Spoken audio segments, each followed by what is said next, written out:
Atas petunjuk penyelamat kita dan menurut ajaran ilahi, maka beranilah kita bernyanyi. Bapa kami yang ada di surga, dimuliakanlah namamu. Jumpa lagi dalam Sabda Siap Saji Rabu 29 Desember 2021, hari kelima dalam oktav Natal. Marilah kita berdoa. Dalam nama Bapa, Putra, dan Roh Kudus. Amin. Allah yang Maha Kuasa, Engkau mengutus Putramu untuk menerangi dunia yang gelap. Bantulah kami untuk memperingati kelahirannya dengan pujian yang pantas. Demi Yesus Kristus Putramu dan pengantara kami yang hidup kini dan sepanjang masa. Amin. Tuhan bersamamu dan bersama rohmu. Inilah Injil Yesus Kristus menurut Lukas. Dimuliakanlah Tuhan.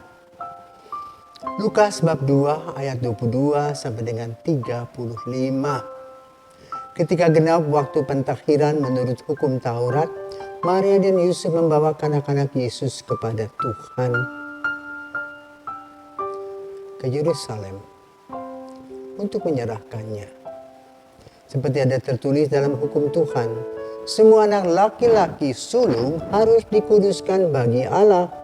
Juga mereka datang untuk mempersembahkan kurban menurut apa yang difirmankan dalam hukum Tuhan, yaitu sepasang burung tekukur atau 2 ekor anak burung merpati. Adalah di Yerusalem seorang bernama Simeon. Ia seorang yang benar dan saleh hidupnya, yang menantikan penghiburan bagi Israel. Roh Kudus ada di atasnya dan kepadanya telah dinyatakan oleh Roh Kudus bahwa ia tidak akan mati sebelum melihat Mesias. Itu dia yang diurapi Tuhan. Atas dorongan Roh Kudus, Simeon datang ke bait Allah. Ketika kanak-kanak Yesus dibawa masuk oleh orang tuanya untuk melakukan apa yang ditentukan hukum Taurat, Simeon menyambut anak itu dan menatangnya. Sambil memuji Allah, katanya, "Sekarang Tuhan, biarkanlah hamba-Mu ini pergi dalam damai sejahtera sesuai dengan firman-Mu. Sebab mataku telah melihat keselamatan yang daripada-Mu yang telah Engkau sediakan di hadapan segala bangsa, yaitu terang yang menjadi penyertaan bagi bangsa-bangsa lain dan menjadi kemuliaan bagi umat-Mu Israel." Yusuf dan Maria amat heran akan segala sesuatu yang dikatakan tentang anak Yesus. Lalu Simeon memberkati mereka dan berkata kepada Maria, ibu anak itu, "Sesungguhnya anak ini ditentukan untuk menjatuhkan atau membangkitkan banyak orang di Israel, dan untuk menjadi suatu tanda yang menimbulkan perbantahan, dan suatu pedang akan menembus jiwamu sendiri supaya menjadi nyata pikiran hati banyak orang." Demikianlah sabda Tuhan, terpujilah Kristus. Saudara-saudaraku terkasih, dalam Injil Lukas pada hari ini, Lukas ingin menyatakan bahwa Yusuf dan Maria adalah keluarga saleh yang mengikuti tata hukum Taurat, di mana setiap tahun mereka datang ke bait Allah mempersembahkan diri mereka dan anak-anaknya. Maka mereka membawa persembahan entah 2 ekor burung merpati atau 2 burung sepasang tekukur sebagai simbol persembahan. Dan burung merpati itu menggambarkan Roh Kudus.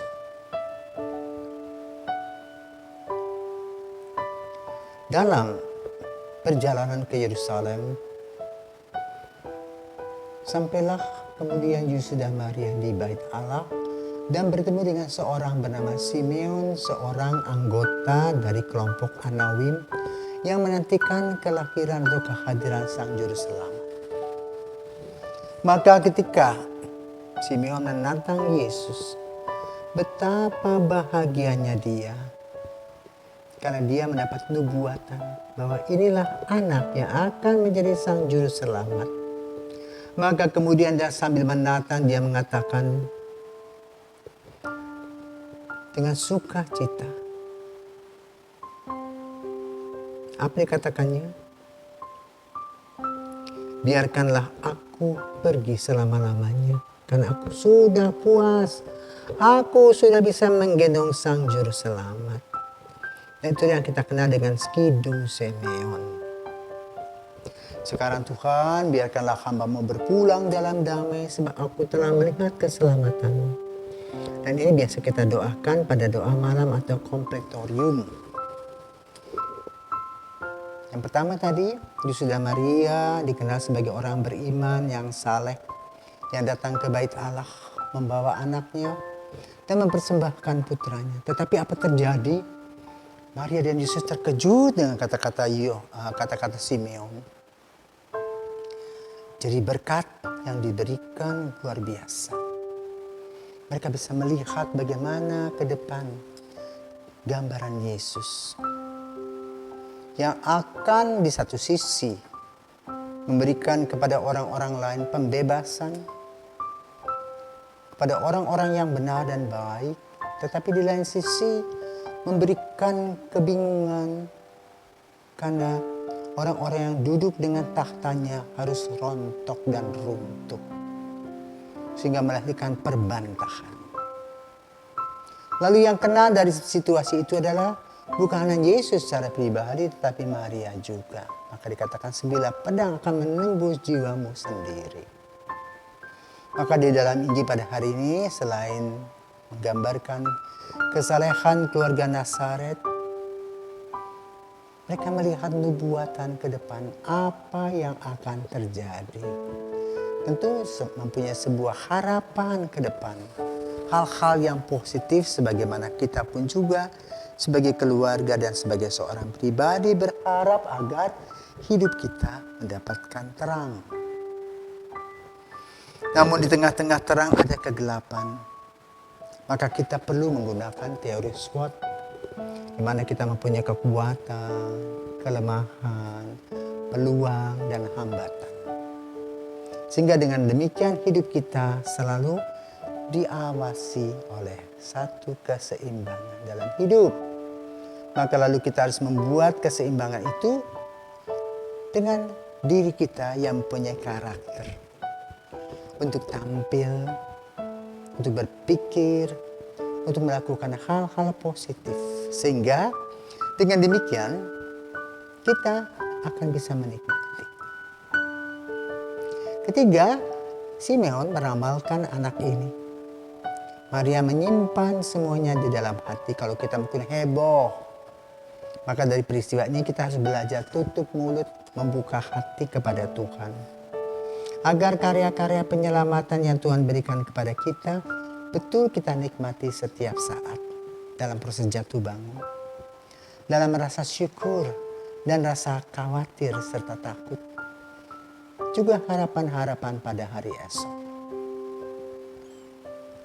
Maka mari saudaraku terkasih, melalui peristiwa kehadiran Yusuf dan Maria di bait Allah, kita belajar untuk hidup saleh, tekun dalam doa, berjuang dalam hidup, dan mengerti tentang arah dan aral kita dalam kehidupan kita. Maka kita tidak perlu putus asa, karena Tuhan senantiasa memelihara dan memberkati kita dengan sungguh nyata. Sebagaimana yang dialami oleh Maria, menyimpan semua di dalam hati dan kemudian menerjemahkannya dalam cinta, kasih, dan keadilan. Selamat pagi, Tuhan memberkati.